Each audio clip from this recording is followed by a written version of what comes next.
Hello everyone, this is Ganesh Joshi. Welcome to this new episode of Speakeasy.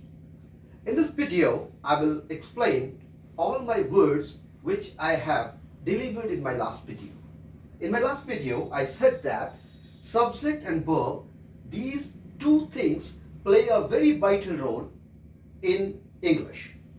So I explored all the subjects to you as well as all the possible verbs in detail to you. So today I will explain how these subject and verb correlated with each other and how they become important in English.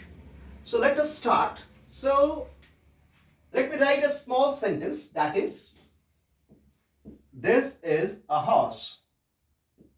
So this is a small sentence. I can write this sentence in this way also. This was a horse.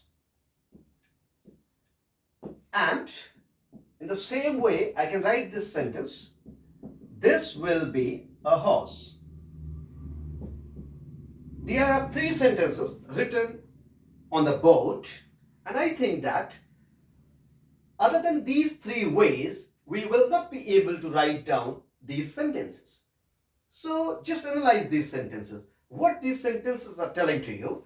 The first sentence, it is in present tense or present time. This is in past. And this sentence is in future time or future tense. So each and every sentence in all the languages of the world can be spoken either in present time or in the past or in the future time. So we don't have any other possibilities other than these. Now, if I write down all these sentences, one more thing is with all these sentences are positive sentences. Either this one, and this one. All these are the positive sentences. Now, if I write down this sentence in this way, is this a horse? Or was this a horse? And will this be a horse? Will this be a horse? So here, if you analyze these three sentences, these are the questions. One more thing which you have to consider, that is, when the sentences are written in as the positive sentences, these are just written subject, then verb, and then the complement part. But as we have written these sentences into question form, we have changed the place of this verb. This verb is brought in front of the sentence in all these three sentences. So, what did I say in my previous video? I said that the verb plays a very vital role. When you have to form a question, you need to bring this verb before the subject. So, another condition is that this sentence we may write in the negative form. So, how shall we write it in the negative form? This is not a horse. Similarly, this was not a horse. And finally, this will not be a horse. Again, when you analyze these three sentences, this negative notion not is always placed after the verb. So, what did I say? I said that verbs play a very vital role in framing a sentence. When we frame the questions, we brought the verb before the subject. This is the key role. Other parts of speeches are not changed, or their place or no any kind of change took place in these sentences. When I framed the negative sentences, one simple task I did, that is, I added not after these verbs. So, what does this say?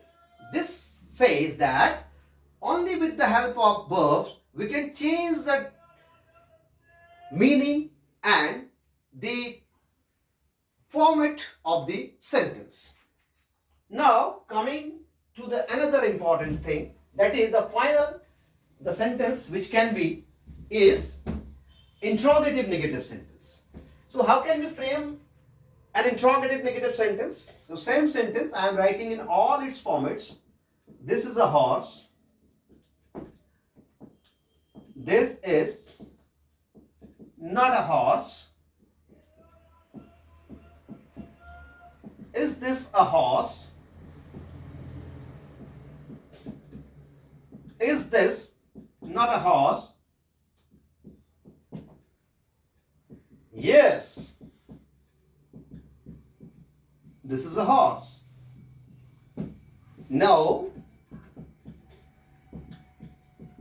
This is not a horse. And finally, what is this? So, if we analyze these sentences, this 1, 2, 3, 4, 5, 6 and 7. This is the positive sentence. This is negative. It's a question. It's a negative question, or we can say interrogative negative. This is the positive answer. This is the negative answer. And this is a WS question. So what does it mean? It means to say that whenever we have got these sentences, there are two possibilities. First, either a sentence can be in present tense, or it can be in the past tense, or it can be in the future tense. This is the first possibility of any sentence. Another possibility is that either a sentence can be a positive sentence, or it can be a negative sentence. It can be an interrogative sentence. It can be an interrogative negative sentence. And every yes-no question has a possibility of two answers, that is the positive answer and the negative answer. Finally, there is a possibility of WH question.